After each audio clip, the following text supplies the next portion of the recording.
अस्सलाम वालेकुम, पाकिस्तान टुनाइट के साथ मैं हूं सैयद समर अब्बास। कल पीडीएम की तरफ से एक शेड्यूल आया कि 31 दिसंबर को इस्तीफे दिए जाएंगे पार्लियामेंट से। तो आज वज़ीर आज़म ने पीडीएम की क़यादत को डायलॉग की दावत दे दी है। वज़ीर आज़म इमरान खान कहते हैं कि सियासी डायलॉग की बेहतरीन जगह पार्लियामेंट है, वहाँ आए, मैं आपके हर तरह के सवालात के जवाब दूंगा। लेकिन पीडीएम की तरफ से फ़ौरन ही जवाब आ गया कि हमने आपके साथ, वज़ीर आज़म के साथ किसी किस्म के मुज़ाकरात नहीं करने। और आज चूँकि पीडीएम की सरबराही कमेटी का दूसरा इजलास हुआ, दूसरा दौर हुआ, जो कल मीटिंग हुई थी, उसमें कल जो फैसले हुए थे उन फैसलों पर मज़ीद आज बहस हुई और कुछ अहम अंदर की खबरें भी हैं जो मैं आपके साथ आज शेयर करूँगा, बिलखुसूस तहरीक अदम एतमाद के हवाले से कि पीडीएम आगे क्या करने जा रही है। और इसके साथ साथ नाजरीन, लाहौर में पीडीएम का जो जलसा होना है मीनार पाकिस्तान पर, इस जलसे के अंदर साउंड सिस्टम और लाइटिंग का जिसने इंतज़ाम करना था डीजे बट, जो अब तक पीडीएम के तमाम जलसों में कारकुनान और शुरका के जोश को गरमा रहा है अपने तरानों से, उसे आज हिरासत में ले लिया गया मॉडल टाउन पुलिस की जानिब से।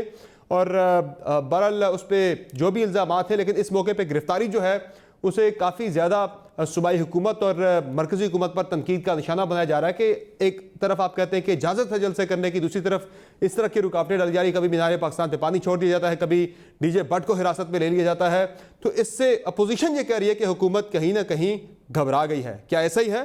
और इसके साथ साथ आज पीडीएम स्टीयरिंग कमेटी का भी इजलास हुआ, जिसमें यह तय पाया है कि जो भी आइंदा का लाएअमल है उसमें जो भी करनी है, पहिया जाम हड़ताल करनी है, शटर डाउन करनी है और इस्लामाबाद लॉन्ग मार्च कब करना है, ये तमाम फैसले जो हैं इनका ऐलान लाहौर जलसे में किया जाएगा। लेकिन क्या बड़ा सवाल यही है कि पीडीएम जनवरी में तहरीक इंसाफ की हुकूमत को घर भेज पाएगी या नहीं, यह हम डिस्कस करेंगे। आज के प्रोग्राम में हमें ज्वाइन किया है डॉक्टर शहबाज गिल साहब ने, वज़ीर आज़म के मुआवन खुसूसी हैं। हमें प्रोग्राम में ज्वाइन करें निहाल हाशमी साहब, पाकिस्तान मुस्लिम लीग नवाज़ के रहनुमा हैं, और फैसल करीम कुंडी साहब पाकिस्तान पीपल्स पार्टी से प्रोग्राम में हमें ज्वाइन करेंगे। बहुत शुक्रिया आप तीनों मुअज़्ज़ज़ मेहमानों का, आपने प्रोग्राम में अपना कीमती वक्त दिया। नाज़रीन, आज वज़ीर आज़म की तरफ से पीडीएम को बाज़ाब्ता ये कहा गया कि नेशनल डायलॉग करते हैं और आप आए पार्लियामेंट के अंदर बैठ के बात करते हैं। प्राइम मिनिस्टर ने क्या कहा, ज़रा सुन लें जी। हम तो कभी भी पीछे नहीं हटे थे नेशनल डायलॉग में। बेस्ट जगह तो पार्लियामेंट है, मैं तो कोई इतराज़ नहीं है। मैंने तो असेंबली में कहा था कि किसी भी बात करने के लिए हम तैयार हैं, लेकिन किसी सूरत एनआरओ के ऊपर हमारे से बात न करना, करप्शन के केस हमने माफ़ करना। अब जो वज़ीर आज़म की डायलॉग की ऑफर है ये पीडीएम की तरफ से मुस्तरद कर दी गई फौरन ही। मौलाना फजल रहमान साहब ने इस पर क्या कहा, जरा मुलाहिजा करें। जाली वज़ीर आज़म हिज़्ब इख्तिलाफ को डायलॉग की दावत दे रहे हैं। डायलॉग की दावत नहीं है, वो हमसे एनआरओ मांग रहे हैं। हमने डायलॉग की उनकी इस दरख्वास्त को मुस्तरद कर दिया। वो इस काबिल नहीं है कि उनके साथ बातचीत की जाए। अब डॉक्टर शहबाज गिल साहब, अपोजिशन तो कह रही है हम किसी किस्म के मुज़ाकरात नहीं करेंगे हुकूमत के साथ, वज़ीर आज़म के साथ, वो आपको जाली समझते हैं, मुज़ाकरात आपके साथ नहीं करेंगे। तो फिर ये सूरत हाल जो सियासी इस वक्त मुल्क में अफरा तफरी मची हुई है, ये सूरत हाल कैसे सुलझेगी? बिस्मिल्लाहिर्रहमानिर्रहीम, आपका बहुत शुक्रिया। देखिए, ना तो वज़ीर आज़म ने उन्हें डायलॉग की कोई दावत दी। एक सवाल वज़ीर आज़म से पूछा गया कि अपोजिशन एक ग्रैंड नेशनल डायलॉग की बात हो रही है, ये सवाल पूछा गया। आपकी इसके बारे में क्या राय है? क्योंकि शहबाज शरीफ साहब ने पिछले दिनों में एक बयान दिया था कि ग्रैंड नेशनल डायलॉग होना चाहिए, अगर आपको याद हो तो। बिल्कुल। आपने जो इस्तकबालिया दिया आपने प्रोग्राम का, वो ये दिया कि प्राइम मिनिस्टर ने दावत दी है, जो बिल्कुल गलत बात है, बिल्कुल गैर मंतकी बात है। प्राइम मिनिस्टर से सवाल किया गया कि ग्रैंड नेशनल डायलॉग की बात हो रही है। दूसरे लफ्जों में ये पूछा गया कि शहबाज शरीफ ग्रैंड नेशनल डायलॉग की बात कर रहे हैं, तो आपका क्या जवाब है? तो उसमें प्राइम मिनिस्टर ने कहा कि मैंने तो कभी पूरी जिंदगी डायलॉग से इनहराफ नहीं किया। मैं समझता हूं कि बातचीत से बहुत सारे नए आइडियाज आते हैं, नई बातें निकलती हैं, लेकिन हम करप्शन पे, अकाउंटेबिलिटी पे, नैब पे, एहतसाब पे किसी किस्म का डायलॉग नहीं करेंगे। तो प्राइम मिनिस्टर ने कहां दावत दी है इन्हें कि ये आके डायलॉग करें? इनके ग्रैंड नेशनल डायलॉग की बात के ऊपर प्राइम मिनिस्टर ने एक जवाब दिया है। अब आप वो बिल्कुल शहबाज शरीफ वाली बात आपने सफाए सच्चाई से वो तो चलता आ रहा है, लेकिन प्राइम मिनिस्टर बिल्कुल इंटरेस्टेड नहीं है किसी किस्म के डायलॉग में, यानी कि वो खुद से कोई इनिशिएट नहीं करेंगे। सुन लीजिए, बात सुन लीजिएगा ना, मैं जो बात कह रहा हूं वो सुन लीजिए ना। प्राइम मिनिस्टर ने एक सवाल के जवाब में जवाब दिया है। अब आपने वो पिछली वाली सारी बात खत्म हो गई, आपका इस्तकबालिया ये है कि प्राइम मिनिस्टर ने एक इनिशिएटिव लिया है और उन्होंने कहा इनिशिएटिव कि तो मैंने नहीं डायलॉग के लिए कहा, मैं प्राइम मिनिस्टर डायलॉग के लिए तैयार है। मैंने यही कहा कि उन्होंने ऑफर दिए कि मैं डायलॉग करने के लिए तैयार हूं। डायलॉग का ऑफर प्राइम मिनिस्टर ही देता है ना, इनिशिएटिव मैंने नहीं कहा, मैंने कहा ऑफर की बात की है। नहीं, ये कोई बिल्कुल प्राइम मिनिस्टर की तरफ से कोई ऑफर नहीं है, इसको करेक्ट पैरा में समझा जाए। प्राइम मिनिस्टर से सवाल किया गया उनकी नेशनल डायलॉग का, प्राइम मिनिस्टर ने अपनी एक हमेशा की पॉलिसी जो वो हमेशा कहते हैं कि वो समझते हैं कि पार्लियामेंट में अच्छे लोगों की तरह अच्छी सियासत पे डिबेट होनी चाहिए, फैमिली लिमिटेड की करप्शन बचाने के लिए नहीं, जाती जो केसेस हैं उनके ऊपर आके वहां बात नहीं होनी चाहिए, वहां नेशनल इश्यूज पे बात होनी चाहिए, वहां नेशनल इश्यूज पे डिबेट होनी चाहिए। मसलन हम पंजाब में हर शख्स को दिसंबर 2021 तक पंजाब के हर घराने को हेल्थ कार्ड इशू हो जाएगा। हर घराने का मतलब अमीर गरीब तमाम लोगों को। ऐसे ही तकरीबन मई जून 2021 तक केपीके के हर घराने को हेल्थ कार्ड इशू हो जाएगा। अब अपोजिशन इस पे डिबेट करना चाहती है फॉर एग्जांपल कि ये दुरुस्त पॉलिसी है, गलत पॉलिसी है, इसको ऐसे करे। हम हमेशा तैयार हैं, पहले भी तैयार थे। यानी आप ये कह रहे हैं डॉक्टर साहब, आप ये चाहते थे, ये एक मामूल की बात की है प्राइम मिनिस्टर ने, जो उनकी स्ट्रेटजी है पहले दिन से, लेकिन बड़ा वाज़ेह पैगाम दिया उसके अंदर भी कि इनकी करप्शन पे, एनआरओ पे, एहतसाब पे हम इनसे किसी किस्म की बात नहीं करेंगे। और ये दावत आप इनिशिएट नहीं करेंगे। अगर अपोजिशन मुज़ाकरात की बात करती है तो फिर आप आएंगे, आप उन्हें कोई दावत नहीं देंगे मुज़ाकरात की, चूंकि गवर्नमेंट ऑफ द नहीं। दोबारा मैं बता रहा हूं, देखिए ये कोई इंडिया पाकिस्तान तो है नहीं कि मुज़ाकरात हमने उनके साथ करनी है। बात ये कि इशू टू इशू उन्होंने बात करनी है ना हमारे साथ। हाँ। अगर कोई इशू है उनका जिसमें वो समझते हैं कि उनकी इनपुट होनी चाहिए, या गवर्नमेंट वो चीज ठीक नहीं कर रही, मैंने अभी हेल्थ कार्ड की एग्जांपल दी, ये आए, हमारी तरफ से खुली दावत है इश्यूज पे। आप नहीं करेंगे ना दावत देंगे ना बात करेंगे। कह रहे हैं कि वो जलसों, अगर आप ये कह रहे हैं कि ये जो जलसे हो रहे हैं और ये जो कुछ हो रहा है कोविड के अंदर ये कर रहे हैं, इस पे हम इन्हें डायलॉग की दावत दे रहे हैं, बिल्कुल भी नहीं। इस पे हम इन्हें डायलॉग की दावत क्यों देंगे? इस पे ये अपना जलसा करें। हम तो समझते हैं एनआरओ के लिए जलसे कर रहे हैं, इसमें तो डायलॉग तो तब करें जब इनका पता ना हो हमें। वो सवाल उन्होंने किया, grand national dialogue on national issues. National issues पे प्राइम मिनिस्टर तैयार है, एज हेड ऑफ स्टेट किसी बात पे बात करने को तैयार है। करप्शन पे नहीं, इनकी चोर बाजारी पे नहीं, इनकी बेईमानी पे नहीं, उसमें प्राइम मिनिस्टर इनसे बात नहीं करेंगे। चले यहाँ पे अहम सवाल यह है कि फिर इनिशिएट कौन करेगा? अब निहाल हाशमी साहब, शहबाज शरीफ साहब की तरफ से यह तजवीज़ आई थी ग्रैंड नेशनल डायलॉग की, तो उस पर इमरान खान साहब कह रहे हैं कि मैं तैयार हूं, लेकिन इनिशिएट तो वो करने के लिए बिल्कुल तैयार नहीं है, वो डायलॉग के लिए तैयार हैं। तो फिर आज पीडीएम की तरफ से बड़ा वाज़ेह आ गया कि भाई हम किसी किस्म का डायलॉग इमरान खान साहब के साथ नहीं करेंगे। आपकी पार्टी कह देती है। शहबाज शरीफ क्या कह रहे हैं, ये क्या कह रहे हैं? आप इसमें इनसे सवाल करें ना कि क्या ये शहबाज शरीफ, तो यही मेरा सवाल भी है, यही मेरा सवाल है। शरीफ जो कह रहा है क्या ये उनके साथ है या नहीं है? जी निहाल हाशमी साहब। बिस्मिल्लाहिर्रहमानिर्रहीम। समर भाई, ये जो सिलेक्टेड हुकूमत है उसमें भी कुछ लोग इलेक्टेड हैं।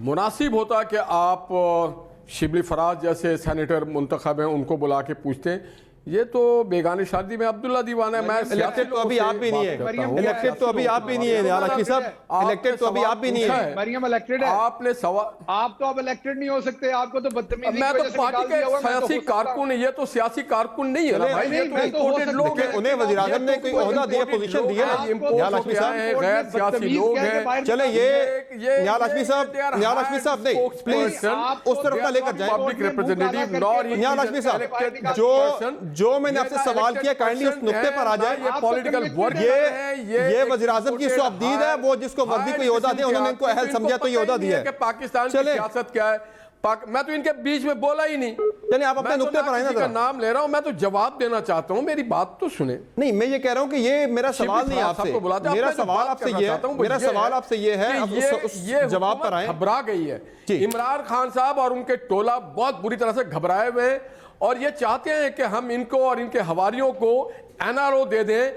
चीनी पे, गंदुम पे, एनर्जी पे, पेट्रोल पे, खुर्दनोश की अशिया पे, दवाइयों पे, पेट्रोल पे हम वो देने को तैयार नहीं है, क्योंकि नैब है इस क्या? मुल्क की जो इकोनॉमी है उसको इन्होंने बेड़ा गर्क कर दिया। आप नैब है क्या? IMF को, वर्ल्ड बैंक को और एशियन डेवलपमेंट बैंक को आप जाके पूछिए FBR के किसी शख्स से या स्टेट बैंक से कि पाकिस्तान की इकोनॉमी कौन चला रहा है। हाशमी साहब, पाकिस्तान आप चेयरमैन नैब है क्या? कहां आज पहुंचा दिया? क्या तो हम PDM इससे तो बात नहीं करेंगे। PDM के पास क्या नैब के इख्तियारात हैं कि एहतसाब आपने करना है, NRO आपने देना है? एहतसाब आप तो नहीं कर रहे। नहीं, देखिए जी, पाकिस्तान के अवाम ने हमें इख्तियार दिया। पाकिस्तान के अवाम वो सताई हुई जिसके साथ आज इन्होंने बड़ी ज्यादती की। 50 लाख मकान देने के बजाय लाखों मकान इन्होंने 1 करोड़ नौकरी देने के बदले इन्होंने स्टील मिल, PIA और आपके मीडिया, खास करके आपके मीडिया के लोगों को बेरोजगार कर दिया। यहाँ पे बेरोजगारी का रेशो बढ़ता जा रहा है, इकोनॉमी तबाह बर्बाद हो गई है। इन्होंने इस मेरे सवाल पर जरा हमें खड़ा कर दिया है। वो सवाल का जवाब तो दे दें हाशमी साहब। पॉलिसी कहीं नहीं है। सवाल का जवाब तो दे दे। जो मेरा बुनियादी सवाल था आपसे कि शहबाज शरीफ साहब नेशनल डायलॉग की ऑफर देते हैं, प्राइम मिनिस्टर कहते हैं ठीक है मैं डायलॉग करूंगा। मौलाना फजलुर रहमान साहब जो PDM के सरबराह हैं कहते हैं भाई हमने तो डायलॉग करना ही नहीं है, तो फिर आपस में पहले तय तो कर लें कि डायलॉग करना है नहीं करना, आपकी पॉलिसी क्या है? नहीं, इनसे तो नहीं करना नहीं जी। हमने डायलॉग तमाम पाकिस्तान के किससे करना है? होल्डर से करना है। उसमें मीडिया के भी लोग हैं, उसमें कारोबारी लोग भी हैं, लॉ इन्फोर्सिंग एजेंसीज भी है, उसमें जुडिशरी भी है, उसमें पार्लियामेंटेरियन भी है। सारे बैठेंगे जो पाकिस्तान, सब पाकिस्तानी हम बैठ करके ये तयन करना है हमें कि आइन और कानून के दायरे में रहते हुए जमहूरियत को हम कैसे फरोग दें। आइन और कानून के दायरे में रहते हुए हर कोई अपनी अपनी जिम्मेदारी, आइन के अंदर हर किसी की जिम्मेदारियों का तयन हुआ हुआ है पहले से, तो जा चुकी है। आइन के अंदर हर किसी की जिम्मेदारियों का तयन हो चुका हुआ है, हुआ तो उस पर अमल दरामद तो नहीं हो रहा डिफाइंड है, सब कुछ डिफाइंड है। उसमें अमल दरामद नहीं हो रहा है। उसमें अमल दरामद जब होगा तो पाकिस्तान टेक ऑफ कर जाएगा। सही है। फैसल करीम कुंडी साहब, ये क्या मखमसा है? कोई कहता है नेशनल डायलॉग होना चाहिए, कोई कहता है नहीं होना चाहिए। पहले PDM के अंदर से ही इस तरह की कंफ्यूजन नजर आ रही है। अब आगे का फिर वे फॉरवर्ड क्या है? हुकूमत के साथ मुज़ाकरात आप कह रहे नहीं करने, हुकूमत कह रही है कि इनिशिएट हमने नहीं करना, तो फिर कौन इनिशिएट करेगा? किसकी बात मानी जाएगी? कैसे ये मामला आगे बढ़ेंगे? ज़ाहिर है कहीं ना कहीं जाके डायलॉग तो होना है। बिस्मिल्लाहिर्रहमानिर्रहीम। देखें समर, आपने बात की और आपने जो अपना ओपनिंग की जिसमें जो गिल साहब ने कहा कि हमने इनिशिएट ही नहीं किया, तो बात ये है जब ये बात ही नहीं करना चाहते तो PDM ने पहले ही कह देते कि हम मुज़ाकरात नहीं करना चाहते, हमने पहले से ना कर दी, तो ये बात तो खत्म हो गई। क्योंकि पार्लियामेंट को अगर ये रेफरेंस देते तो जब वज़ीर-ए-आज़म सेलेक्ट हुए थे तो उन्होंने कहा था कि मैं हर बुध को या गालिबन जो भी है UK मॉडल पे आया करूंगा और सवालों का जवाब दूंगा। उसके बाद वैसे गायब हुए कि अखबार पे इश्तिहार देना पड़ गया कि वज़ीर-ए-आज़म किधर है। फिर अब उस पार्लियामेंट की बात करते हैं जहां पर वज़ीर-ए-आज़म खड़े होकर कहते हैं, क्योंकि इस स्पीकर के इख्तियार होता है कि मैं किसी को भी प्रोटेक्शन ऑर्डर नहीं दूंगा। पाकिस्तान पीपल्स पार्टी ने प्रोटेक्शन ऑर्डर नहीं मांगे, पुलिस के प्रोटेक्शन ऑर्डर इशू होते हैं लेकिन वो नहीं आते। लेकिन इख्तियार जो है वो स्पीकर नेशनल असेंबली का है या चेयरमैन सेनेट का होता है, ये वज़ीर-ए-आज़म का नहीं होता। लेकिन उस पर भी जो है स्पीकर साहब जो है वो खामोश हो जाते हैं और ये नहीं कहते कि ये प्रोडक्ट जो है वो स्पीकर को होता है। जब स्पीकर कौमी असेंबली के खिलाफ बात होती है तो सवाबी में प्रेसिडेंट यूनियन ऑफ जर्नलिस्ट जो है उसको पुलिस गिरफ्तार कर लेती है बगैर किसी वजह के। उसको गिरफ्तार किया जाता है क्योंकि स्पीकर साहब के खिलाफ उन्होंने कोई बात की या कोई चीजें की। तो ये तो पार्लियामेंट की ये बातें हो रही हैं जो मैं आपके सामने मतलब बता रहा हूँ। दूसरी बात यह है कि जब नेशनल सिक्योरिटी की मीटिंग होती है, पाकिस्तान के लेवल पे मीटिंग होती है, पाकिस्तान की जो सिक्योरिटी के हवाले से मीटिंग होती है, उसमें तमाम पॉलिटिकल पार्टीज मौजूद होती हैं जिनको ये गद्दार भी कहते हैं और क्या क्या लकब देते हैं, लेकिन एक शख्स उसमें गैर हाजिर होता है जिसका नाम इमरान खान है। तो यह बताएं कि ये मतलब है कि कैसी इस पे मतलब बात कर सकते हैं। जहां तक PDM के हवाले से बात है, PDM ने क्लियर कट कह दिया है कि हम इनके साथ मुज़ाकरात नहीं करेंगे, तो नहीं करेंगे, इसमें दो राय नहीं है। तमाम पॉलिटिकल पार्टीज ने कह दिया कि हम नहीं करेंगे। तो इसमें जो है अगर आप कहेंगे कोई कह रहे कर रहे हैं, कह रहे नहीं कर रहे, तो ये चीजें हैं नहीं। आप तो इसकी करेंगे किसके साथ? किसी के साथ तो करने मुज़ाकरात, कहीं ना कहीं जाके बात तो होनी है। लेकिन जो बात गिल साहब कर रहे हैं ना, ये NRO की बातें या चीजें, मैंने गिल साहब से कुछ दिन पहले एक सवाल किया था कि आपके एक सूबाई वजीर जिनका नाम जो है कामरान बगश है, इंफॉर्मेशन के एडवाइजर हैं KPK के, वो सुप्रीम कोर्ट के जज घर चले गए NRO मांगने के लिए। हम तो नहीं गए जजों के घर, और उनको कहा कि मेरी पेशी कर और मुझे आपने NRO देना है। तो जज ने अगले दिन उसको जो है 1 लाख रुपए कोर्ट में जुर्माना कर दिया। जुर्माने का मतलब है कि उनको कन्विक्ट कर दिया। कन्विक्ट का मतलब है कि वो अब नाअहल हो चुके हैं। लेकिन क्योंकि ये PTI में है तो इनको ये बात गवारा नहीं होती, क्योंकि ये कहते हैं कि मीठा मीठा आपा करोड़ करोड़ तू। मुझे बताएं, इनके पास दो चीज, अभी उन्होंने हेल्थ की बात की, इनके पास दो चीजें थी। ठीक है। हेल्थ इमरजेंसी और इमरजेंसी, मैं 1 मिनट आपको लूंगा। हेल्थ इमरजेंसी मुझे गिल साहब बताएं कि आज हम FIR किस पे काटें, जहां खैबर टीचिंग हॉस्पिटल में आपने लोगों को कत्ल किया।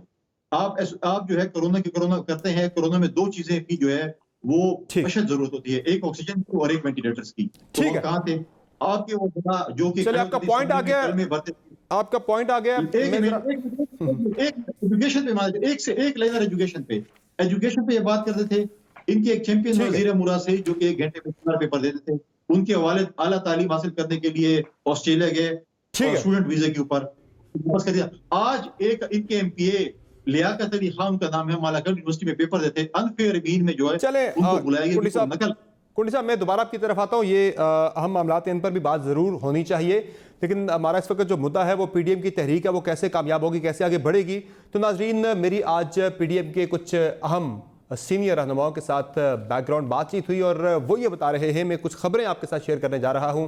पहली खबर तो ये है कि अब किसी किस्म की तहरीक अदम एतमाद नहीं आएगी, ना पंजाब के अंदर, ना बलोचिस्तान के अंदर, ना ही मरकज़ के अंदर। ये फैसला हो चुका है PDM के लेवल पर। आसिफ अली जरदारी साहब ने तजवीज़ दी थी और उन्हें कन्विंस किया गया है PDM की क़यादत की तरफ से, बाकी जमातों की तरफ से, कि एक वक्त पे बहुत सारे महाज खोलेंगे तो कामयाबी कहीं पर भी नहीं मिलेगी। तो ये बात बड़ी क्लियर है अब PDM के लेवल पर कि किसी किस्म की तहरीक अदम एतमाद अब नहीं आ रही।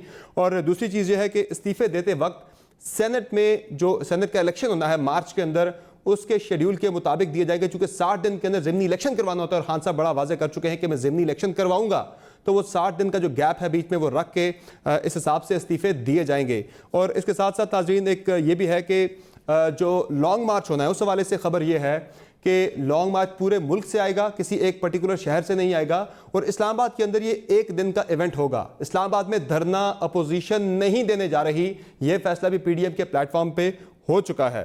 और इसके साथ साथ ये भी कहा जा रहा है, PDM के अंदर ये डिस्कस हुआ है पिछले 2 दिन के अंदर उनकी मीटिंग्स के अंदर, कि अगर जिस तरफ PDM इशारा कर रही है कि सपोर्ट है इमरान खान साहब के पीछे, अगर वो सपोर्ट विदड्रॉ नहीं होती तो फिर मियां नवाज शरीफ का बयानिया पूरी PDM की तमाम जमातों का बयानिया बन जाएगा। इसके साथ साथ ये भी है कि इत्तफाक के ये भी हुआ कि इंतखाबी इस्लाहात जो हैं वो काफ़ी हैं। अगर आइंदा इलेक्शन होते हैं तो इन्हीं इस्लाहात के साथ होंगे, कोई नई इस्लाहात की ज़रूरत नहीं है। डायलॉग जो है वो इस्टेब्लिशमेंट के साथ होगा, हुकूमत के साथ नहीं होगा वो। और PDM ये समझती है कि इख्तियारात उनके पास हैं, इसलिए डायलॉग भी उन्हीं के साथ होगा। और एक और बड़ा इंपॉर्टेंट सवाल जिस पे बात हो रही है पिछले कई दिनों से, कल शिबली फराज साहब ने भी कहा कि सिस्टम को खतरा हो सकता है, नदीम अफजल चंद साहब ने भी कहा कि सिस्टम खतरे में है। जिस तरह की सियासी तलखी बढ़ रही है तो PDM की क़यादत ये कह रही है कि PDM के लेवल पे हम ये डिस्कस कर चुके हैं कि सिस्टम को अगर खतरा होता है, सिस्टम लपेटा जाता है, तो इससे हमें कोई फ़र्क नहीं पड़ता, क्योंकि सिस्टम उनके बकौल सिस्टम एग्जिस्ट ही नहीं करता। और वो लोग जो बैकग्राउंड पे वो सामने आ जाएं तो इससे हमें ज़्यादा फ़र्क नहीं पड़ेगा। शहबाज गिल साहब, आज जब ये इजलास हुआ PDM का सरबराही, उसके बाद मैंने मौलाना साहब से एक सवाल किया। जो इमरान खान साहब कहते हैं कि अगर ये लोग छोड़ते हैं असेंबली की नशिस्तें, यानी इस्तीफे देते हैं, वहाँ पे ज़िमनी इलेक्शन करवाएंगे। तो जब मैंने मौलाना साहब से पूछा कि खान साहब तो इलेक्शन करवाने की बात कर रहे हैं, तो क्या आप लोग ज़िमनी इलेक्शन में भी आएंगे, तो उन्होंने क्या जवाब दिया, ज़रा सुन लें। खान साहब कह रहे हैं मैं ज़िमनी इलेक्शन करवा दूंगा, जा आप इस्तीफे देंगे, ज़िमनी इलेक्शन भी लड़ेंगे। अभी 2-3 हल्के खाली हैं, हाँ, 2-2 साल से इसमें इलेक्शन नहीं कर सकता। वो 200-300 खाली हो जाएंगे, फिर क्या तो ज़िमनी इलेक्शन भी लड़ेंगे आप लोग फिर? नहीं, ये हम असम्बलियत उठा देंगे, असम्बलियत उठाएंगे, असम्बलियाँ नहीं रहेंगी, इलेक्शन उठाएंगे दोबारा। जी, शहबाज गिल साहब, मौलाना फजल रहमान साहब कह रहे हैं कि 3-4 हल्के अभी खाली हैं, वहाँ पर तो इलेक्शन हो नहीं सका, 160-65 पे कैसे इलेक्शन होगा। और साथ वो ये भी कह रहे हैं कि हमने असम्बलियाँ तोड़वानी है, तो असम्बलियाँ तोड़वाना उनका हदफ है, असम्बलियाँ टूट गई फिर तो हुकूमत ही नहीं रहेगी। जी देखिए, मौलाना के जो बुजुर्ग थे, और मौलाना वो तो कभी पाकिस्तान में नहीं बनना देना चाहते थे, लेकिन पाकिस्तान अल्लाह के हुक्म से बन गया और आज पाकिस्तान कायम भी है और इंशाल्लाह हमेशा कायम रहेगा। तो मौलाना की जो बातें हैं वो तो वही हैं कि वो बंगला उन्हें मिलना चाहिए जो हिज़्ब इख्तिलाफ में भी रखते थे, गवर्नमेंट में भी रखते थे। बुलेट प्रूफ जो लैंड क्रूजर थी वो भी उन्हें वापस चाहिए। जो इन्होंने ज़मीन ली मुबैना तौर पर, वहाँ पर मुशर्रफ साहब को एक फेवर दे के, सबको पता है, वो भी इनको चाहिए। नैब का कोई केस भी नहीं चाहिए। कश्मीर कमेटी के ऊपर ये लाखों रुपए की लस्सियाँ पी जाएं, बाहर जाके कश्मीर पे कोई बात ना करें, तो मौलाना साहब को तो ये सब कुछ चाहिए। एतजाज अहसन साहब जो हैं वो बहुत ही सीनियर वकील हैं और पीपल्स पार्टी से भी उनका जो ताल्लुक है वो मेरे ख्याल में इस टाइम तो किसी और का वैसा नहीं है। जो इनका पर्ची चेयरमैन है उसने तो पीपल्स पार्टी के लिए कुछ नहीं ऐसा किया हुआ जो एतजाज अहसन साहब ने किया हुआ है। तो उन्होंने कल एक राय दी है कि इनकी 150 सीटें होंगी, ये सारे भी रिजाइन कर दें तो असेंबली ने तो कायम रहना है, ये 200 सीटों पे भी रिजाइन कर दें फिर भी असेंबली ने कायम रहना है। असेंबली तो इनके रिजाइन से नहीं टूटेगी और प्राइम मिनिस्टर इमरान खान अपने 5 साल पूरे करेंगे, रिजाइन करेंगे तो आइन उसमें बड़ा क्लियर है, वाजे है कि उन सीटों के ऊपर दोबारा इलेक्शन हो जाएंगे। नहीं, 172 इस्तीफे अगर आगे शहबाज गिल साहब फिर आपकी हुकूमत भी कायम नहीं रह सकेगी, ये बात आईनी पोजीशन ये भी है कि 172 इस्तीफे अगर आते हैं, ये आपका तजिया है ना? नहीं, 342 में से 172 इस्तीफे आ गए तो आपके पास सादा अक्सरियत ही नहीं रहती फिर। नहीं तो 172 कहां से आ जाने? मैं मिसाल दे रहा हूं, आपने कहा 200 भी आ जाए फर्क नहीं पड़ता। मैंने आईनी पोजीशन बताई।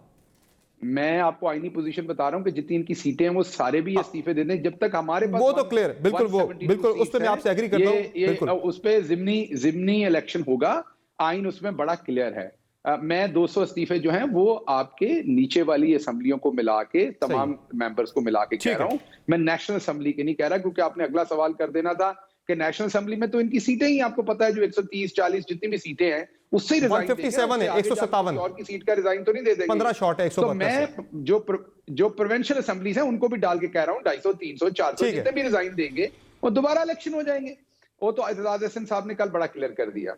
दूसरी बात इन्होंने कहा जब प्राइम मिनिस्टर जिस दिन सिलेक्ट हुए, इनका बड़ा पसंदीदा वर्ड है, मैं इनको बताता हूँ सिलेक्ट क्या होता है।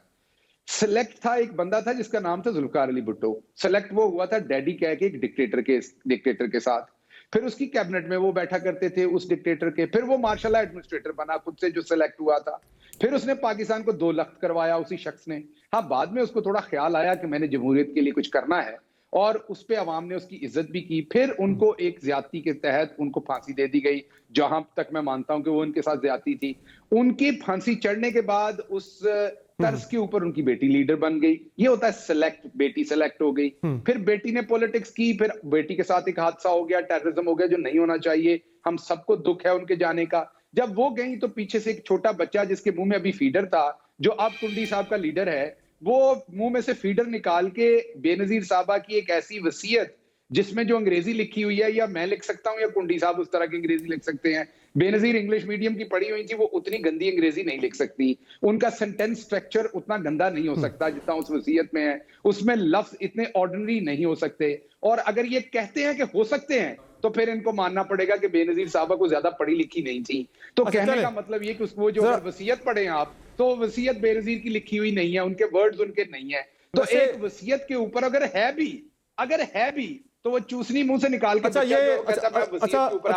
शहबाज गिल साहब इस पे ये होता है ठीक है, इस पे कुंडी साहब को बताना आपका पॉइंट ऑफ व्यू आ गया, होता है सिलेक्ट, आपका पॉइंट ऑफ व्यू आ गया। इलेक्टेड प्राइम मिनिस्टर वो होता है जो प्राइम मिनिस्टर इमरान खान है, ठीक है, 23-24 आपका पॉइंट ऑफ व्यू आ गया शहबाज गिल साहब, आपका पॉइंट ऑफ व्यू आ गया। आप सबको पिछाड़ के, आप सबको हरा के, आप सबको असेंबलियों से बाहर रख के, और प्राइम मिनिस्टर बने हुए हैं अवाम के वोट से, ठीक है। अच्छा, आपने सिलेक्ट कहें, मैं अगर आपको कुछ भी कहूं अपने मुंह से तो आपने वो तो नहीं हो जाना ना, मैं अपने मुंह से आपके बारे में कोई अल्फाज भी कहूं तो कुंडी साहब आपने वो तो नहीं हो जाना। आपका कुंडी रहना, आपका पॉइंट ऑफ व्यू आ गया जी, आपने जर्मन तो नहीं बन जाना, आपने पाकिस्तानी रहना, आपका पॉइंट ऑफ व्यू आ गया शहबाज गिल साहब। मेरे आसमान पे थूकने से आसमान पे थूक नहीं जाना, वापस अपने मुंह पे ही पड़ना है। अच्छा, आपका पॉइंट ऑफ व्यू आ गया। एक चीज तो इस पे जवाब देंगे, फैसल करीम कुंडी साहब वो हक रखते हैं इस पे जवाब देने का, लेकिन एक छोटी सी चीज जरा जरूर मुझे, एक छोटी सी चीज, सिलेक्टेड था कि नहीं, बेनजीर साहबा बाप की वजह से सिलेक्ट हुई थी, चलिए वो जवाब देंगे इसका फैसल करीम कुंडी साहब की वजह से सिलेक्ट हुआ था,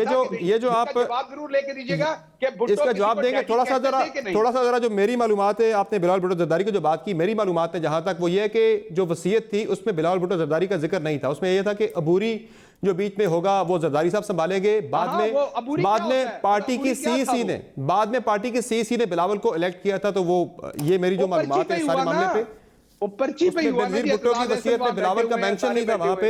बहरहाल ये मेरी मालूमात थी, बाकी जवाब जो है वो फैसल करीम कुंडी साहब देंगे। जी फैसल करीम कुंडी साहब, काफी लंबी चौड़ी बात जो है वो सिलेक्टेड के मौजू पे शहबाज गिल साहब ने कर दी है, पूरा एक थीसिस पेश कर दिया उन्होंने। इनको बुक से भुट्टो है, क्योंकि आपको पता होगा कि जब भुट्टो दौर में लोग निकाले गए थे 303, उसमें इकरामुल्लाह न्याजी नामी शख्स था जिसको निकाला गया था करप्शन पे, ठीक है, और सब 300 तकरीबन बहाल हो चुके, 3 बच्चे बहाल नहीं हुए थे, क्योंकि में एक इकरामुल्लाह न्याजी था जिनके बेटे का नाम है इमरान अहमद न्याजी, ये उसके पैसों के पले बढ़े हैं, करप्शन के पैसों के पले बढ़े हैं। आज भी टेलीविजन पे नहीं बोले, फिलहाल चुप करें, मुझे बोलने दें, फिर आप अपनी बारी पे बोलें। मैं गलत नहीं बोला, इकरामुल्लाह चले नियाज़ी बाद में दुनिया रिप्लाई कर दीजिएगा डॉक्टर साहब। ठीक है जी, का नाम इमरान अहमद नियाज़ी है, करप्शन पे निकाला गया था, और आप उस बुक से भुट्टो इसलिए है कि भुट्टो दौर में वो निकाला गया था, करप्शन पे सर्टिफाइड करप्ट था। ठीक है, सिलेक्टेड वो लोग होते हैं जिनको ये नहीं पता होता कि मुल्क में क्या हो रहा है, उनको सिर्फ ये पता होता है कि उनको चीजों का पता चलता है बीवी से या टीवी से, वो सिलेक्ट होते हैं, क्योंकि उनको तो पता नहीं उनका अवाम मैंडेट सिलेक्टेड थे कि नहीं, डैडी कहते बीवी या थे कि टीवी, नहीं, ये सवाल पूछ दीजिएगा। ठीक है, देखिए मैं जवाब दे रहा हूँ, मेरा जवाब सुन लो, उसके बाद अपना जवाब दो, मैं आपके दरमियान मैंने नहीं बोलूंगा। अगर आपने सवाल पूछा, भुट्टो साहब किसी को डैडी कहते थे कि नहीं कहते थे, उनका ऐसा खत मौजूद है कि नहीं? आप मेरे भाई हैं, आप बसत एहतराम सवाल कि अयूब खान को किस तरह निकाला गया था, अयूब खान को किस तरह निकाला गया था, मैंने भी आपसे सवाल पूछे थे कि आपके जो मिनिस्टर थे, जो अभी जो है वो एनआरओ मांगने गए थे सुप्रीम कोर्ट से, वो क्यों गए? ठीक है, तो जो एनआरओ आप कहते हैं, तो जो इमरान नियाज़ी है वो करप्शन के पैसों पे पला था। कि भुट्टो डैडी कहते थे उन्हें। आज का जमान पार्क के पैसों पे बन रहा है, ये बता दें। जमान पार्क के घर कौन बना रहा है, किसके पैसों पे बन रहे हैं, बता दें। क्या इमरान की इतनी तनख्वाह है कि जमान पार्क का घर बना सकता है? नहीं बना सकता। तो कौन बना रहा है वो भी हमें बना दे। तो मैंने आपको बता दिया, सिलेक्टेड यही होते हैं जिनको देखिए में मिल गया। बाकी चीजें जिनका मैं नाम नहीं लेना चाहता, मैं कुछ अपना दायरे में रखना चाहूंगा, गैर मौजिब जो उनको फ्री में मिले, मुख्तलिफ लोगों से चीजें मिल गई फ्री में, तो ये तो सारा दिन फ्री के पैसों पे जो है, फ्री के चीजों पे जो है ये बड़ा हुआ है। तो ठीक है, ये जो है चीजें। अब ये गिल साहब बताएं कि पाकिस्तान के साथ इतने मुखलिस हैं, चले जो बाहर से आए हैं, ये बात चले ये मुझे जरा है कि नहीं, ये हकीकत चेंज हो जाएगी। पाकिस्तान आपको तो मैं नहीं कहता, पाकिस्तान के साथ आप तो इलेक्शन लड़के आते हैं। और अच्छा मैं जरा माजूद खां, मुझे एक ब्रेक लेनी है, ब्रेक लेते हैं, ब्रेक से वापस आएंगे, डिस्कशन को यहीं से आगे कंटिन्यू करेंगे। नाज़रीन हमारे साथ रहेगा।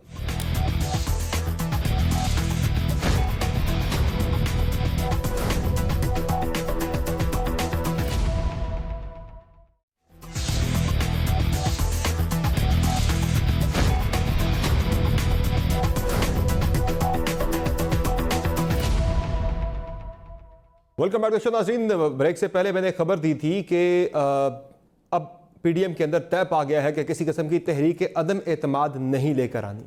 वो सेनेट का जो एक एपिसोड था उसको भी पीडीएम ने कोट किया कि हमारे से पहले एक हो चुका, दोबारा ऐसी गलती हम नहीं करेंगे। अब वज़ीर-ए-आज़म ने चैलेंज दिया है आज अपोजिशन को कि तहरीक अदम एतमाद लेकर आएँ, आप जैसी 11 जमातें और भी आ जाएँ कुछ नहीं कर सकती। ज़रा सुनाएं जी प्राइम मिनिस्टर क्या करें इस पर। ऑपोजिशन क्या करेगी? जलसा कर लेगी। हमारे से बड़े तो जलसे नहीं कर सकते। ये 11 मिल के और भी 11 मिल जाए तो तब भी आधे दिन जलसे कर सकते तो हमने किए। और इन्होंने क्या करना है? नो कॉन्फिडेंस मोशन आज असेंबली में। आनी तरीका तो वो है। तीसरी चीज क्या है? इस्तीफे देंगे, हम इलेक्शन करवा के और मजबूत होकर आ जाएंगे। मुझे तो नहीं समझ आती कि ये क्या करेंगे। फैसल करीम कुंडी साहब, मेरा सवाल आपसे भी, ये घर कैसे भेजेंगे हुकूमत को? आपके पास अदम एतमाद का ऑप्शन भी आप नहीं एक्सरसाइज कर रहे। जरदारी साहब की तजवीज़ थी, नहीं मानी पीडीएम की क़यादत ने, और दूसरा आपके पास इस्तीफों वाले जो ऑप्शन है 157 से प्राइम मिनिस्टर घर नहीं जा सकता। देखें, जब अपोजिशन इस्तीफे देगी और अपोजिशन के इस्तीफे आएंगे, ये तो अभी कह रहे हैं कि कुछ नहीं होगा। जब वो इस्तीफे आएंगे तो फिर आप देख लेंगे कि क्या होता है। फिर यही होंगे और असेंबलियां टूटेंगी और मुल्क में जो है नए फ्री एंड फेयर इलेक्शन होंगे। फिर सेलेक्टर्स भी नहीं होंगे और उनको सेलेक्ट करने वाले भी नहीं होंगे। जैसे अभी आपने स्टेटमेंट चलाई इमरान की कि वो कह रहा था कि हम इससे भी ज्यादा मेजोरिटी से आएंगे। आप अवाम में तो जाए ना, आप बाहर तो जाए, आप बाहर सिचुएशन तो देखें कि लोगों की क्या सिचुएशन इस वक्त, मुल्क की क्या सूरत हाल है। माशी तौर पे आपने मुल्क को बिठा दिया है, खारजी तौर पर आपको पता है कि मुल्क की क्या सूरत हाल है। इस वक्त आपके साथ कोई मतलब है कि दोस्ती निभाने नहीं जाता। तो ये चीजें जो आपने मुल्क का सत्यानाश कर दिया है, मुल्क को आप वेंटिलेटर पे ले गए। अभी भी बड़े खुश हैं क्योंकि ये तो सारे दिन ट्विटर और फेसबुक पे होते हैं, अवाम में तो जाते नहीं है, क्योंकि मेजोरिटी की जो काबीना है वो बाहर से आई हुई है, इंपोर्टेड है। उनको ये पता नहीं है कि अवाम में सियासत कैसे करनी है। आप देख रहे थे कैबिनेट की लिस्ट देख लें, कौन कौन इंपोर्टेड है। अगर ये लोग मुल्क से ये इंपोर्टेड वाला ट्रेंड भी आपने चलाया था भाई, आप भी लेकर आए थे पॉलिटिकल पार्टी, आपके पास भी इलेक्टेड लोग बहुत सारे थे। हफीज शेख साहब को आपने इंपोर्ट नहीं किया था क्या? मैंने कहा अगर हमने किया, हमने गलती की है। ये बात तो नहीं है कि हम कह रहे हैं कि हमने अच्छा काम किया, हमने जो काम हम तो मानेंगे, लेकिन ये लोग नहीं मानेंगे। ये तो बड़े जो है ना बड़ाई से कहते हैं। लेकिन मैं ये कह रहा हूं कि ये जो पीटीआई के बड़े अच्छे लोग हैं, जो कि बड़े फ्रंट लाइनर्स हैं, क्या ये पाकिस्तान के लिए इतने ही मुहिब वतन हैं तो अपनी जो डुअल सिटीजनशिप है वो खत्म कर दें और पाकिस्तान के हो जाएं? क्योंकि इनको पता है कि जैसी हमारी हुकूमत जानी है और हमने जहाज में बैठना और मुल्क से फरार होना है, क्योंकि उन्होंने मुल्क में रहना नहीं है, इनकी जायदादें उधर हैं, ये डुअल सिटीजन है, उन्होंने अपने मुल्क में चला जाना है। अब मुझे बता वो सानिया क्या नाम था खातून का जो कि डिजिटलाइजेशन कर रही थी, वो घपले मार कांचे मार के आज वो किधर है? आपको पता है वो किधर है आज?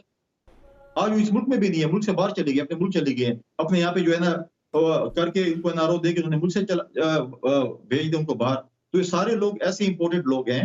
अगर हमने इंपोर्टेड लोग लाए, हमने गलती की है, क्या ये मानेंगे उन्होंने गलती की है? ये तो ऐसे करते हैं कि फेडरल हुकूमत में एक पे इल्जाम लगाते हैं अपनी इंफॉर्मेशन उसके ऊपर एडवाइजर पे जाके सूबे में उनको कर देते हैं, क्योंकि उनको तावीज मिल जाते हैं, उनको वजीफा मिल जाते हैं, कोई चीज मिल जाती है, फिर वो जाके उधर चले जाते हैं। तो इनका तो ये सूरत हाल है कि देखें आप मुझे बताएं, आज सुप्रीम कोर्ट का चीफ जस्टिस कह रहा है कि बिलियन ट्रीज में घपले हुए हैं, हम नहीं कह रहे हैं। आज बीआरटी की रिपोर्ट आई, ऑडिट रिपोर्ट में घपले हुए हैं, केपीके को इन्होंने लूट मार कर दिया है और वो अब वो ये मानते नहीं है कि हमने लूट मार नहीं किया।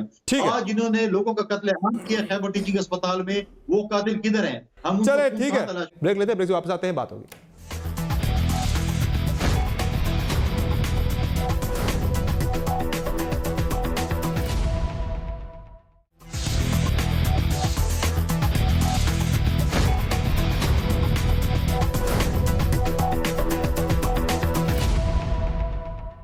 वेलकम बैक टू शो नाज़रीन। एक तरफ पीडीएम लाहौर के जलसे को कामयाब बनाने के लिए पूरा जोर लगा रही है, पूरी एफर्ट कर रही है, लेकिन जो बात हो रही है यहाँ पे पीडीएम की तरफ से वो इल्ज़ाम लगा रही गवर्नमेंट पे कि एक तो उन्होंने पहले मीनार पाकिस्तान पे पानी छोड़ दिया, और साथ ही साथ जो दूसरी बात हो रही है, आज डीजे भट्ट को हिरासत में ले लिया गया, जो इस वक्त पीडीएम के तमाम जलसों के अंदर कर रहे हैं, तराने भी चलाते हैं, लाइटिंग का इंतजाम भी करें, साउंड सिस्टम सारा, उन्हें आज हिरासत में ले लिया गया है केस के अंदर, जिसपे काफी ज्यादा हुकूमत को तनकीद का सामना करना पड़ रहा है। फैसल करीम कुंडी साहब, ये जो क्या होगा अब आगे, हुकूमत कैसे कर जाएगी? मेरा आपसे फिर वही सवाल है। और डीजे भट्ट वाला मामला जो आज गिरफ्तार कर लिया गया, कोई मुतबादल डीजे का आपने एहतमाम भी किया? देखिए, पहले तो मैं समर बड़ा कंडेम करता हूँ कि ये जो पॉलिटिकल फिगर्स आते हैं टीवी प्रोग्राम पे और इस किस्म की अगर आप गुफ्तगू करते हैं तो आप मासेस को क्या पैगाम दे रहे हैं? क्या सियासतदान इस लेवल पे आ गए? इस लेवल के मतलब है कि आप मतलब है कि डिबेट टीवी पे कर रहे हैं। आज हमारे पास जो हमारे 20-21 करोड़ व्यूवर्स हैं, बल्कि पूरी दुनिया में जो ये प्रोग्राम देख रहे हैं, वो पाकिस्तान पॉलिटिशियन के ये तलखी को रिप्रेजेंट कर रहा है, ये एक तलखी को रिप्रेजेंट कर रहा है, ट्रेंड को, जो आज हम सोशल मीडिया के ऊपर भी देख रहे हैं। फैसल करीम कुंडी साहब, जिस तरह की वहां पे गालम गलोच हो रही है, बड़ी अफसोसनाक है। मुझे डीजे भट्ट वाले पे जवाब दे दें, आप जवाब दें। जी, सादा सी बात इतनी है कि हम बिल्कुल किसी किस्म का जलसा नहीं रोकना चाहते। हम चाहते हैं कि कानून का ये एहतराम करें, हम भी एहतराम करें और ये भी करें। अदालत का एक फैसला मौजूद है, अदालतें आजाद हैं इस मुल्क में, उन्होंने एक फैसला दिया हुआ है इस्लामाबाद हाई कोर्ट ने। 300 से ज्यादा बंदे जहां पे इकट्ठे होंगे, वो अदालत के फैसले की खिलाफ वर्जी होगी, और जब अदालत की खिलाफ वर्जी होगी तो जो भी खिलाफ वर्जी करेगा या उस खिलाफ वर्जी में साथ देगा, उसके खिलाफ कानून के मुताबिक मुकदमा होगा। अब अगर ये 13 को जलसा करते हैं, जितनी देर कोविड का ये इंस्ट्रक्शन मौजूद है अदालत की, उतनी देर में ये जब भी जलसा करते हैं हम इन्हें नहीं रोकेंगे, क्योंकि ये शहीद बनना चाहते हैं। और अब मैंने जैसे आज भी इन्होंने गाली गलौज शुरू की, इन्होंने पर्सनल अटैक किया, क्योंकि इनके पास कोई जवाब नहीं है देने को। ये लोगों को सिर्फ इनकी पूरी कोशिश है कि इनको जलसे से रोका जाए, और वहां भी ये यही ड्रामा करें जो इन्होंने यहां किया है। तो फिर जब आप इमरान खान को सिलेक्टेड कहेंगे तो मुझे बताना पड़ेगा कि भुट्टो किसको डैडी कहता था, ये नेचुरल बात है। मुझे बताना पड़ेगा कि जो नवाज शरीफ है वो किसकी चूसनी लेके लीडर बना, ये मुझे बताना पड़ेगा आपको। तो आप जब दूसरे के लीडर की इज्जत नहीं करते तो आप सोचते हैं कि आपकी लीडर की इज्जत की जाएगी वापसी में? ये जलसा करें, इनको जलसा करने की कंप्लीट इजाजत है। पहली बात, वो आपने उनका डीजे ही पकड़ लिया है शहबाज गिल साहब। इजाजत है, कानून की तरफ से इजाजत नहीं है, अदालत की तरफ से इजाजत नहीं है। एक पॉलिटिकल पार्टी होने के नाते हम कहते हैं आप अपनी 300 के अंदर रहते हुए बंदों के अंदर जलसा करें, जिसकी कानून आपको इजाजत देता है, हम आपको कुछ नहीं कहेंगे। 300 बंदे से बाहर जाएंगे, आपको कानून इजाजत नहीं देता। जो आप लोग अरेंज करेंगे या जो आपको अरेंज करने में मदद करेंगे, उन तमाम लोगों के खिलाफ जो कानून है उसके मुताबिक कार्रवाई होगी। लेकिन हम पकड़ दकड़ इसलिए नहीं कर रहे इनके लीडरान की, इनकी तो जलसा तो 13 को होना है शहबाज गिल साहब। डीजे भट्ट आज गिरफ्तार हो गया। नहीं, डीजे बट इनका कोई रुकन तो नहीं है ना मुस्लिम लीग वो नून का, जलसे कर रहे हैं ना, उसके पास कॉन्ट्रैक्ट है, उसके पास कॉन्ट्रैक्ट है साउंड सिस्टम और लाइटिंग का। दोबारा मुझे एक बात बताइए, मेरा एक सवाल है समर आपसे। पाकिस्तान के कानून के मुताबिक सर्टेन कंटेंट जो है वो एयर करना गलत है। मैं एग्जांपल दे रहा हूं, कोई वो कंटेंट बनाता है, आप अपने शो में उसे एयर कर देते हैं, और अगर उस कंटेंट की कोई सजा हो कानून में, तो क्या आपको गिरफ्तार नहीं किया जाएगा? मेरा आपसे सिर्फ सवाल है, एक सवाल कर रहा हूं आपसे, या आपके प्रोड्यूसर को या आपके टेलीविजन पे कोई कदगन नहीं होगी उसकी? डीजे बट अगर एक कानून तोड़ रहा है कि वो उसको फैसिलिटेट कर रहा है लोगों की जहां मौत बढ़ रही है उस एक एक्टिविटी को, तो क्या उसे गिरफ्तार नहीं करना चाहिए कानूनी तौर पे? आप बता दें मुझे। अगर ऐसा है तो फिर जब इजाजत दे दी, रुकावट कोई नहीं डालेंगे। फिर शादी हाल वाले पे आप क्यों कार्रवाई करते हैं? सवाल है ना मेरा। फिर शादी हाल वाला अगर 2000 बंदे की शादी करता है वहां तो फिर ये तो ना करें ना शहबाज गिल साहब, फिर ये भी कहा जाता है कि हम रुकावट नहीं डालेंगे, फिर वो ये क्यों कहा जाता है फिर रुकावट नहीं डालेंगे? जलसे में रुकावट नहीं डालेंगे, जलसे में रुकावट ही है ना। जो बंदा भी कानून तोड़ेगा उसके खिलाफ एफआईआर होगी। ये प्राइम मिनिस्टर बड़ा क्लियर बता चुके हैं। हम पकड़ने को साद रफी को नहीं पकड़ सकते, हम पकड़ने को किसी और बंदे को नहीं पकड़ सकते लाहौर में, नहीं, हम इनकी लीडरशिप को नहीं पकड़ रहे, ना पकड़ेंगे। लेकिन जो कुर्सियां लगा के देगा, जो लोग करेंगे, उनको पता है कि वो गैर कानूनी काम में हिस्सेदार बन रहे हैं। आपने उसी बेचारे डीजे बट को पकड़ लिया है जिसे 2014 में पीएमएलएन की गवर्नमेंट ने गिरफ्तार कर लिया था। उस वक्त इमरान खान साहब ने ट्वीट भी किया था डीजे बट के हक में, उसके साथ हमदर्दी के लिए। ये जो चल भी रहा है स्क्रीन के ऊपर के under what law is police arresting our workers, ऐसा अदालत का फैसला था, arresting our workers who have been peaceful throughout, arresting DJ but because he did our music lights is उस टाइम कोई इन एंड टायरनी। नहीं, मेरा सवाल है कि क्या उस टाइम अदालत का कोई ऐसा फैसला था जिसकी डीजे बट ने उस टाइम उसको ब्रेक किया था? अब तो डीजे बट अदालत के फैसले को ब्रेक कर रहा है, अब तो वो अदालत के फैसले को नहीं मान रहा। अदालत ने कहा हुआ है कि फला बंदे को आप ये चीज ना, कल को तो फिर लोग किसी को भी वो चीजें, पेशावर हाई कोर्ट ने इजाजत दे रखी है, इस्लामाबाद हाई कोर्ट ने पाबंदी लगा रखी है, वो पेशावर हाई कोर्ट का फैसले का सहारा लेते हैं, वो पेशावर हाई कोर्ट के फैसले का सहारा लेते हैं जलसों के वाले से। तो फिर एफआईआर हुई है ना, जाके अदालत में चले जाएं लाहौर हाई कोर्ट में, सुबह जमानत हो जाएगी जैसे पहले होती है लोगों की। अगर ये दुरुस्त हुए तो जमानत मिल जाएगी, हम तो एहतराम करेंगे अदालत के फैसले का। लेकिन फिर गवर्नमेंट पे आ रही है सारी। एक सवाल है जी कि जब एक बड़ी क्लियर डायरेक्शन है अदालत की, तो क्या हमारे ऊपर और इनके ऊपर उसका एहतराम वाजिब नहीं है? बिल्कुल वाजिब है, लेकिन अदालत ये कह रही है कि ये एनफोर्समेंट एग्जीक्यूटिव ने करनी है। इस्लामाबाद हाई कोर्ट ने जो दी थी, एक पिटीशन आई थी वहां पे कि बैन करवाए जाए, एग्री करता हूं। उन्होंने कहा था कि एग्जीक्यूटिव ने ये काम करना है ना।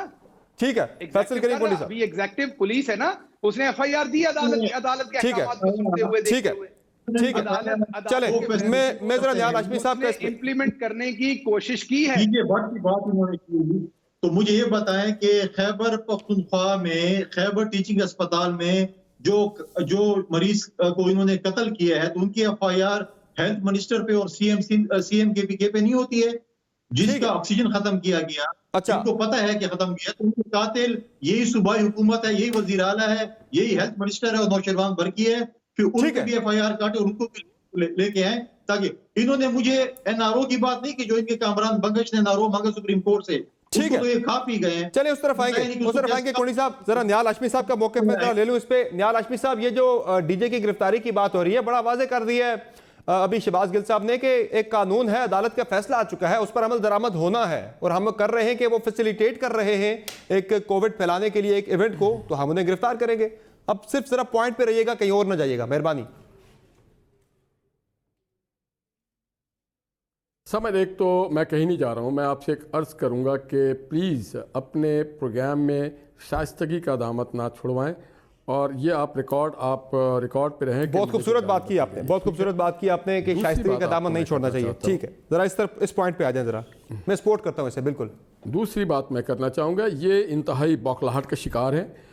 ये कहते हैं हम जलसा होने भी नहीं देंगे, ये पूरे मीनारे पाकिस्तान में पानी छोड़ देते हैं ताकि डेंगू परवरिश पाए, और दूसरे तरफ कहते हैं आजकल डेंगू का सीजन नहीं है। तो ये इनकी कहीं पर रिट नहीं है, कहीं पे हुकूमत नहीं है। ये मुल्तान में भी कोशिश करते रहे, नाकाम हो गए, ये गुजरांवाला में कोशिश करते रहे, नाकाम हो गए, ये सवात में, पेशावर में, एक तरह जहाँ पर भी इन्होंने कोशिश की, नाकाम हो गए, क्योंकि पाकिस्तानी अवाम बदजन हो चुके हैं, कोविड-18 से छुटकारा चाहते हैं। जब तक कोविड-18 रहेगा पाकिस्तानी अवाम को सुख और चैन नहीं नसीब होगा, पाकिस्तान को तरक्की नसीब नहीं होगा।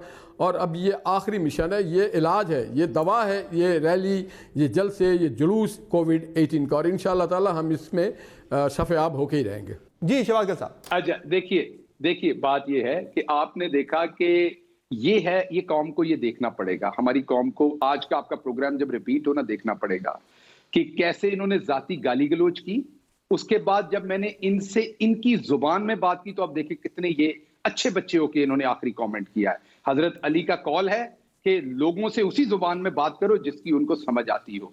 आपने देखा कि ये लोग पहले आपके ऊपर अटैक करते हैं जाती, अब जवाब देते हैं तो फिर ये आराम से। वरना मुझे बताइए कि यहाँ बात पॉलिटिक्स की हो रही है, मैंने जाती तौर पे कोई इनके ऊपर कमेंट किया, कोई इनकी कोई पर्सनैलिटी पे कमेंट किया, कोई इनकी जात के ऊपर को कमेंट किया, कोई इन्हें रेलेवेंट इररेलेवेंट किसी इन्हें मैंने कुछ भी कहा हो, मैं पॉलिटिक्स पे बात कर रहा हूं। अगर आप मेरे लीडर को सिलेक्टेड कहेंगे तो मुझे आपके सामने हकीकत रखनी पड़ेगी कि पॉलिटिकली सिलेक्टेड ठीक है कौन अच्छा, है। चले पे उतरते हैं, फिर इनको हमें जवाब देना पड़ता है, फिर ये फौरन छुपते हैं। देखें जी गाली गलौज हो रही है, आप जो जुबान इस्तेमाल करेंगे आपको उसी जुबान में जवाब आएगा, लेकिन कभी भी अब्यूज की हमारी तरफ से पहल नहीं होगी, क्योंकि ये हमारे लीडर की तलकीन है कि हम अपने आप को तहजीब के अंदर रखें। लेकिन अगर आप लोग गंदगी पे उतरेंगे तो जवाब कुंडी साहब, ये जो ट्रेंड भी आज चल रहे हैं सोशल मीडिया पे बड़े खौफनाक है, माजरत के साथ बड़े अफसोसनाक है, काबिल मुज़म्मत है। ये सेनेटर्स की बात करते हैं और इन्होंने अयूब खान की बात की है, तो ये जाके उमर अयूब साहब से पूछ लें कि अयूब खान ने इस्तीफा क्यों दिया था, तो इनको पता चल जाएगा कि अयूब खान ने इस्तीफा क्यों दिया था, किस वजह से दिया था। क्योंकि इनके कोलीग हैं, इनको बता देंगे, शायद हमें न बताएं, वो भी सबको पता है, तारीख को पता है। और अगर वो सिलेक्टेड है तो सिलेक्टेड है, किसने कहा कि वो सिलेक्टेड नहीं है?